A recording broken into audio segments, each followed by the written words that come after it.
আজকের ইফতারিতে আমি খুবই মজাদার একটা কেক বানাচ্ছি। তো এই কেকটা হচ্ছে আজকে ভুট্টার পাউডার দিয়ে আমি কেকটা বানাচ্ছি, ভুট্টার যে গুঁড়া। এই তো কেক বানানো কমপ্লিট, আর কালারটা কিন্তু খুবই সুন্দর আসছে।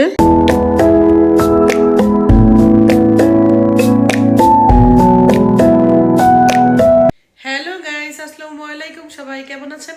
আশা করি সবাই খুব ভালো আছেন। আমি আল্লাহর রহমতে আপনাদের দয়ায় খুবই ভালো আছি। তো এই মুহূর্তে চলে আসছি ছোট্ট একটি ব্লগ নিয়ে।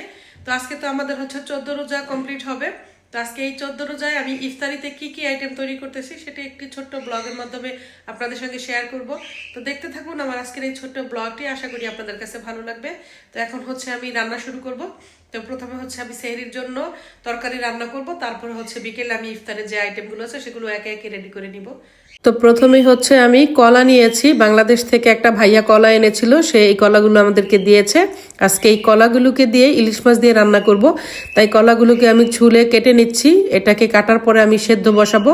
আর এই পাশে হচ্ছে পেঁয়াজের জন্য ডাল ভিজিয়ে নিয়েছি। তো এখন হচ্ছে সেহরির জন্য প্রথমে মাছটা রান্না করে নিব। তো মাছ রান্না করার জন্য প্রথমেই আমি একটা প্যানে কিছু পেঁয়াজ ফ্রাই করে নিচ্ছি, এখানে মশলা কষিয়ে তারপর হচ্ছে ইলিশ মাছ দিয়ে কলা দিয়ে রান্না করব। তো কলাগুলো আমি সেদ্ধ করে নিয়েছি, আর আমি হচ্ছে কলা দিয়ে রান্না করার জন্য 4 পিস ইলিশ মাছ ফ্রাই করে নিয়েছি। তো এখন হচ্ছে আমি এই মাছটা রান্না করে নিব। তো কলা দিয়ে ইলিশ মাছ রান্না কিন্তু কমপ্লিট হয়ে গেল। এখন হচ্ছে এই ভুট্টার পাউডারটা দিয়ে আমি একটা কেক বানিয়ে নিব। তো প্রথমেই আমি হচ্ছে সবকিছু একটু চেলে নিচ্ছি, এখানে ভুট্টা পাউডার, বেকিং সোডা, গুঁড়া দুধ সবই আছে। এই তো আমি কেকের গোলাটা রেডি করে উপর দিয়ে কিছু কিশমিশ আর বাদাম দিয়ে দিয়েছি, আর ভ্যানিলা এসেন্স দেওয়াতে তো খুবই সুন্দর একটা স্মেল বের হচ্ছে। এই তো আমি কেকটা হচ্ছে চুলায় বসিয়ে দিয়ে এখন আবার ছোট্ট করে একটা পুডিংও বানিয়ে নিচ্ছি। আজকে ইফতারির জন্য আমি এই কেক, পুডিং এগুলো হচ্ছে তৈরি করতেছি। তো বন্ধুরা, আমার কেকটা কিন্তু বানানো হয়ে গেছে, খুবই সুন্দর কালার এসেছে এবং খুবই সুন্দর একটা স্মেল বের হচ্ছে। তো এই প্রথম আমি হচ্ছে ভুট্টা দিয়ে এই কেক বানালাম, এর আগে হচ্ছে কোকো পাউডার দিয়ে আমি কেক বানাতাম। আর এই দিকে আমার পুডিংও বানানো হয়ে গিয়েছে, এখন এটা হচ্ছে ফ্রিজে রেখে দিব।